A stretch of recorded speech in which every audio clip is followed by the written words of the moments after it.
गायत्री शक्तिपीठ मणि वेदिका पीठ पुष्कर राजस्थान से स्वामी श्री प्रखर जी महाराज ने श्री ब्राह्मण सभा होशियारपुर के एकता नगर स्थित भगवान परशुराम भवन पहुंचकर पुष्कर आश्रम में करवाए जा रहे गायत्री महायज्ञ की जानकारी दी और सभी ब्राह्मण विद्वानों से रोजाना गायत्री करने का आह्वान किया। इस मौके पर प्रधान मधुसूदन कालिया की अगुवाई में स्वामी जी का स्वागत किया गया। 10 टेल न्यूज के लिए जितेंद्र प्रिंस की रिपोर्ट।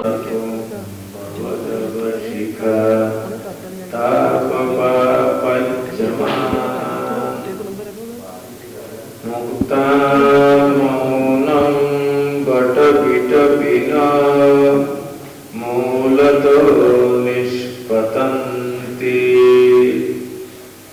शम्भोर्मुक्तिश्चरति भुवने शंकराचार्यरूपः।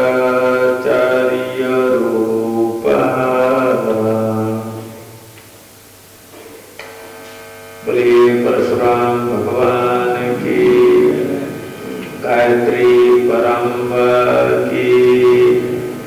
आप मेरे साथ में 3 बार भगवान का नाम संकीर्तन करेंगे।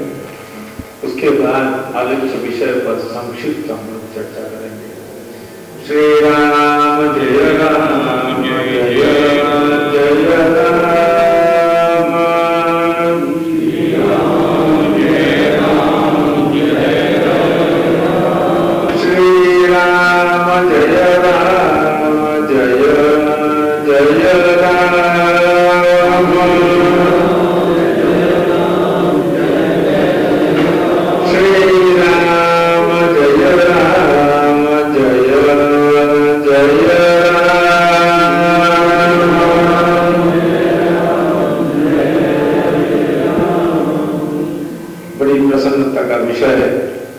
आज पंजाब के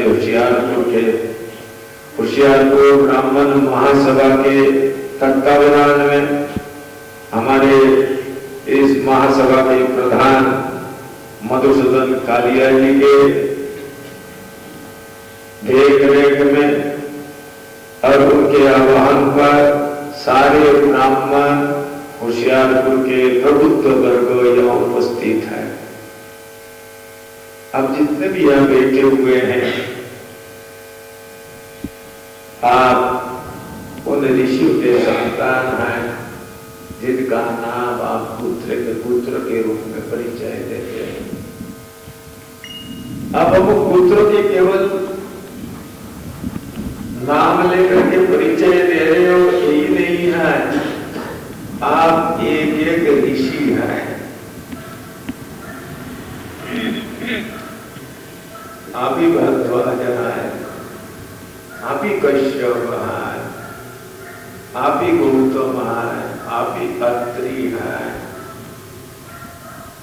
आप ही वशिष्ठ हैं, आप ही पराशर हैं।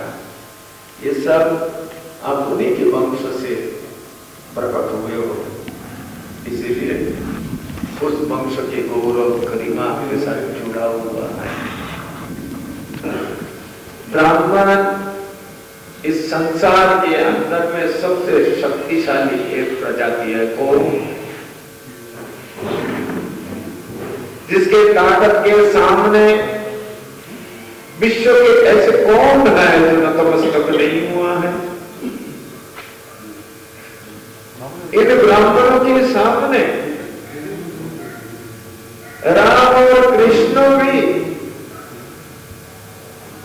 जो मनुष्य बन करके यहाँ करके क्षत्रिय जाति में प्रकट होकर के अवतार लेते हैं,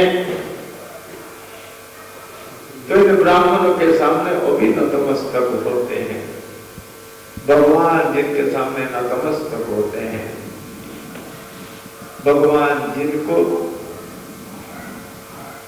अपने गुरु बना करके शास्त्र विद्या को प्राप्त करते हैं, चाहे भगवान राम वशिष्ठ जी को गुरु बनाते हैं,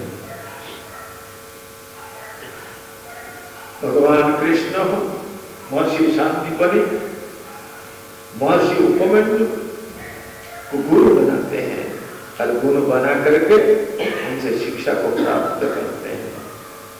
हमारे ये कहावत है, गुरुवत गुरुपुत्रेषु। क्यों बेटो? विद्यार्थी कैसे हैं? गुरुवत् गुरुपुत्रेषु, गुरु के पुत्र को भी गुरु की तरह भी सम्मान करना चाहिए, ऐसे शास्त्रों की आज्ञा है। तो सारे संसार के गुरु जगत गुरु कृष्ण है। वो क्या है? जगत गुरु कृष्ण वंदे जगत गुरु, ऐसे कहते हैं ना, कृष्ण वंदे जगत गुरु। कृष्ण रूपी जगत गुरु को हम वंदना करते हैं। वो जगत के गुरु हैं, वो गुरु के गुरु हुए ब्राह्मण ऋषि, तो आपके उनके संतान हैं, तो गुरु के पुत्र भी गुरुवत सम्मान के पात्र हैं, तो आप भी तो सम्मान के पात्र हैं ना। और दुनिया इसका सम्मान कर रहा है उनका।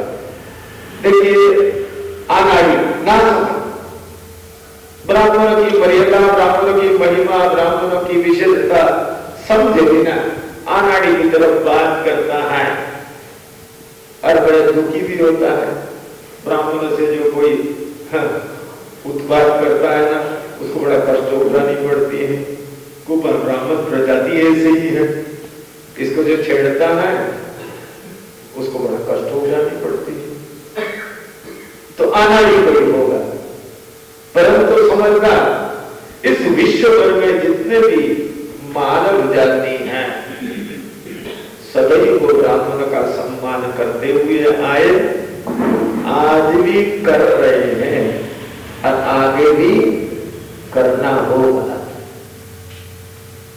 यदि ये नहीं होगा, जिस दिन ये परंपरा नष्ट हो जाएगी, उस दिन दुनिया भी नहीं नष्ट हो जाएगा, दुनिया भी खत्म हो जाएगा। बोले ऐसे कैसे? दुनिया खत्म हो जाएगा? बोले हाँ, दुनिया खत्म हो जाएगा। ये दुनिया क्या है? जिस धरती पर आप टिके हुए हो, धरती किस पर टिका हुआ है? पानी पर। उसके 75% धरती के हिस्सा पानी पर डूबा हुआ है, और ये कुछ हिस्सा बाहर है। धरती क्या है जी? धरती मिट्टी का गोला है, कच्चा मिट्टी का गोला, पक्का नहीं।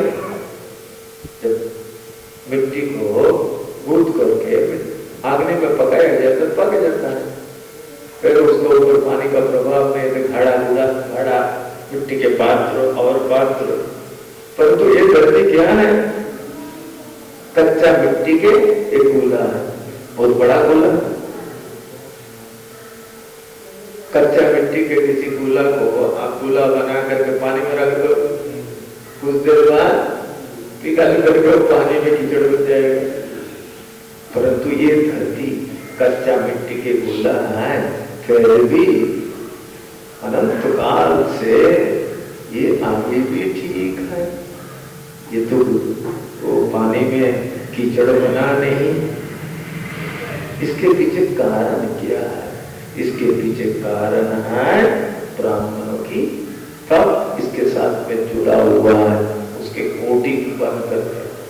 जैसे किसी वस्तु पर तेल का लेपन करते हो तो उस पर पानी का प्रभाव नहीं होता है, ऐसे ही ब्राह्मण के तप रूपी वो ले इस धरती पर लगी हुई है, जिसके कारण ये धरती पिघलता नहीं है।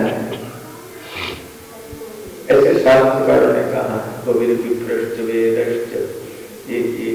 लगी हुई, इसी कारण से धरती टिकी हुई है। जिस दिन ब्राह्मण नहीं रहेंगे, धरती भी नहीं रहेगा। हकीकत